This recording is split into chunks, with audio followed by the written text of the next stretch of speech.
नमस्कार। आज की इस पड़ताल में हम एक ऐसी कहानी की गहराइयों में उतरेंगे जो सच में रोंगटे खड़े कर देती है। कहानी है the devil in the convent, यानी एक शापित पहाड़ी कॉन्वेंट की। चलिए बिना किसी देरी के इस खौफनाक दास्तान को डिकोड करते हैं और देखते हैं कि आखिर इस जगह का असली सच क्या है।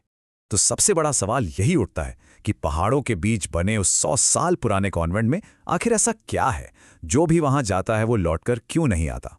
इस सुपरनैचुरल मिस्ट्री को समझने के लिए हमें सबसे पहले सुनसान और भयानक जगह के उस डरावने इतिहास को समझना होगा जो सालों से वहां के लोगों के बीच फैला हुआ है।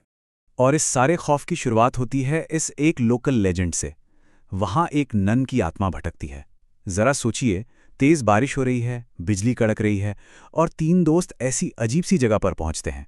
उन्हें इस बात का बिल्कुल भी अंदाजा नहीं है कि जैसे ही उन्होंने वहां कदम रखा, वहां खिड़की से एक सफेद आंखों वाली आकृति उन्हें लगातार घूर रही थी।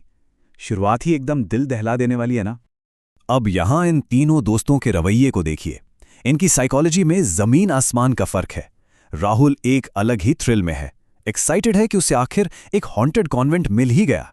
दूसरी तरफ अमन है, जो इन सब बातों को मजाक समझता है और सच सामने लाने की बात करता है। लेकिन नेहा को वहां पहुंचते ही एक अजीब सी घबराहट होने लगती है। उसका इंट्यूशन बिल्कुल क्लियर कह रहा है कि यहां कुछ ठीक नहीं है। लोगों का ये अलग अलग नजरिया आगे आने वाले खतरे को और भी ज्यादा इंटेंस बना देता है। खैर, बहुत जल्द ये साबित हो जाता है कि नेहा का डर बिल्कुल सही था। यहाँ पैरानॉर्मल घटनाएं तीन बहुत ही क्लियर और डरावने स्टेप्स में आगे बढ़ती हैं। पहला स्टेप, एक भारी लकड़ी का दरवाजा अपने आप बहुत जोर से बंद हो जाता है। दूसरा स्टेप, दीवारों पर अचानक से उल्टे क्रॉस बनने लगते हैं, जो कि एक बहुत ही डार्क साइन है। और तीसरा स्टेप, उन खाली कमरों में से एक बच्चे के रोने की खौफनाक आवाज आने लगती है। ये सब साफ इशारा था कि उस कॉन्वेंट का वो अजीबोगरीब माहौल अब आक्रामक रूप से इन्हें अपने जाल में फंसा रहा है। इस इन्वेस्टिगेशन में टर्निंग पॉइंट तब आता है जब राहुल को वहां धूल में सनी एक पुरानी डायरी मिलती है। अब ये कोई आम डायरी नहीं थी। इसने 1948 के उस काले सच से पर्दा उठाया जिसे उस कॉन्वेंट की दीवारों के पीछे हमेशा के लिए दफना दिया गया था। ये खुलासा हमें कहानी के बिल्कुल कोर तक ले जाता है और समझाता है कि आखिर इस डरावने माहौल के पीछे कौन सी शक्ति छुपी हुई है। अगर हम इस टाइमलाइन पर ध्यान दें तो एक बड़ी ही अजीब सी बात सामने आती है। 1948 में सिस्टर मारिया नाम की एक नन पर काले जादू का आरोप लगा और सबसे खौफनाक बात यह है कि उसे उसी कॉन्वेंट में जिंदा जला दिया गया। उसके बाद 20 साल पहले तक यहां कोई ऑफिशियली नहीं आया। और फिर आती है आज की रात, जब ये तीन दोस्त इस शापित जमीन पर कदम रखते हैं। सिस्टर मारिया की दर्दनाक मौत और आज की रात के बीच का ये फासला एक ऐसी डरावनी सच्चाई को दिखाता है जिसे सोचकर ही डर लगता है। जैसे ही राहुल डायरी से वो सच पढ़ के खत्म करता है, वहां का पूरा माहौल एकदम से बदल जाता है। अचानक उनके ठीक पीछे से एक आवाज आती है, एक फुसफुसाहट, तुम यहां क्यों आए हो?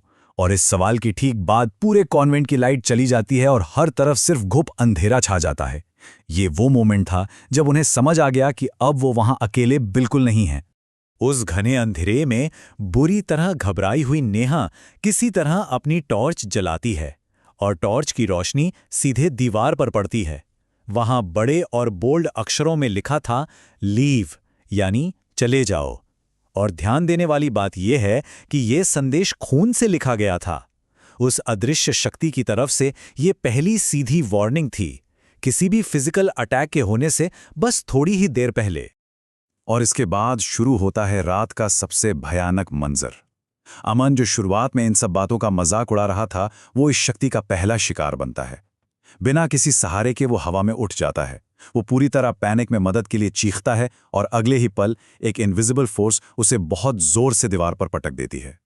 अब ये बहुत क्लियर हो चुका था कि ये आत्मा यहां सिर्फ डराने नहीं बल्कि जान लेने आई है। आखिरकार अंधेरे को चीरते हुए वो एंटिटी सामने आ ही जाती है। पर अब वो कोई आम इंसान नहीं बची थी। वो एक पूरी तरह से शैतानी रूप ले चुकी थी। एक ऐसा चेहरा जो इंसानों का हो ही नहीं सकता। पूरी तरह काली आंखें, होठों पर एक लंबी सी डरावनी मुस्कान और उसकी गर्दन जो पूरी तरह से टूटी हुई थी। इस नज़ारे ने कन्फर्म कर दिया कि 1948 में जलाई गई सिस्टर मारिया अब बदला लेने के लिए एक भयानक रूप में वापस आ चुकी है। और फिर वो नन एक ऐसी बात कहती है जिससे किसी का भी खून जम जाए, अब तुम सब यहीं रहोगे। ये सुनते ही राहुल चिल्लाता है भागने के लिए, और सच में उनके पास अब अपनी जान बचाकर भागने के अलावा और कोई रास्ता बचा भी तो नहीं था।